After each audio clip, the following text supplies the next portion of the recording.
সূর্যকান্ত মিশ্রের কন্যা রোশনারা মিশ্র, তার সঙ্গে তৃণমূল এজেন্টে বচসা এবং রোশনারা মিশ্রকে হেনস্থা করার অভিযোগ।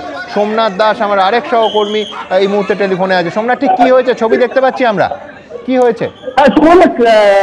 কলকাতা আইস স্কেটিং রিং যেখানে ভোট চলছিল 218 নম্বর বুথ, এবং এখানে 218 নম্বর বুথে বামেদের হয়ে এজেন্ট ছিলেন সূর্যকান্ত মিশ্রের মেয়ে রচনারা মিশ্র, এবং অভিযোগ যে ওনাকে বের করে দেওয়া হয়, হেনস্থা করা হয় এবং তিনি বেরিয়েও যান। তারপরে প্রার্থীকে খবর দেওয়া হয়, প্রার্থী এই বুথে আসে বা প্রার্থী আসার পর প্রার্থীর সঙ্গে নিয়ে ঢোকেন।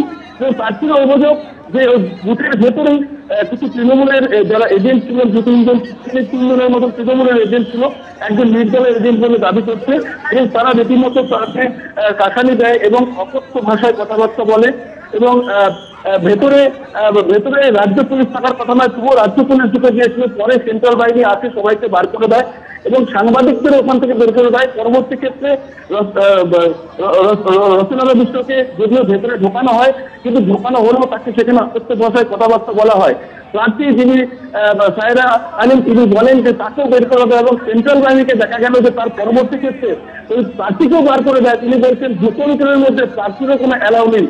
তারপরেই আমরা যখন প্রশ্ন করি কোথায় এইরকম নিয়ম আছে যে 200 মিটারের মধ্যে প্রার্থী ঢুকতে পারবে না, তখন থেকে পিছিয়ে চলে যান। এই মুহূর্তে এলাকায় প্রচুর উত্তেজনা রয়েছে এখনো পর্যন্ত। একদম ধন্যবাদ সোমনাথ। এই ছবি চলুক। আমি বলছি দেবনানন্দা, রোশনারা মিশ্র তিনি এজেন্ট, তার বিরুদ্ধে অভিযোগ করছে শাসক দল যে তিনি মত্ত অবস্থায় এজেন্ট হিসেবে এসেছেন। এই বিশ্বাসযোগ্য? সূর্যকান্ত মিশ্রের মেয়ে সকালে এজেন্ট হিসেবে বসেছেন মত্ত অবস্থায়, এই যে হাস্যকর অভিযোগ করা ওঠে কেন? আবার সেই সুকুমার রায়, আমি তো বলি আন্দাজে বলছি, শোনো কত তোমাদের এই জিনের ক্ষেত্রে চিংড়ি গজায় যত।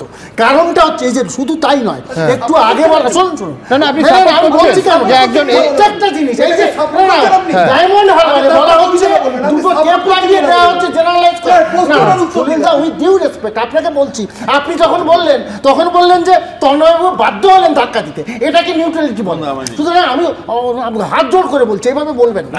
অনেকটা জিনিস বলবেন যাতে নিউট্রালিটি অনেকটা বজায় থাকে, সেটা বলেন না। কিন্তু কতটুকু সত্য বললে সত্য হয় না। অনেক কিছু বলা হচ্ছে,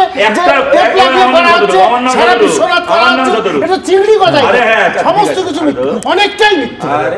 শুধু বললে থামবেন আপনি?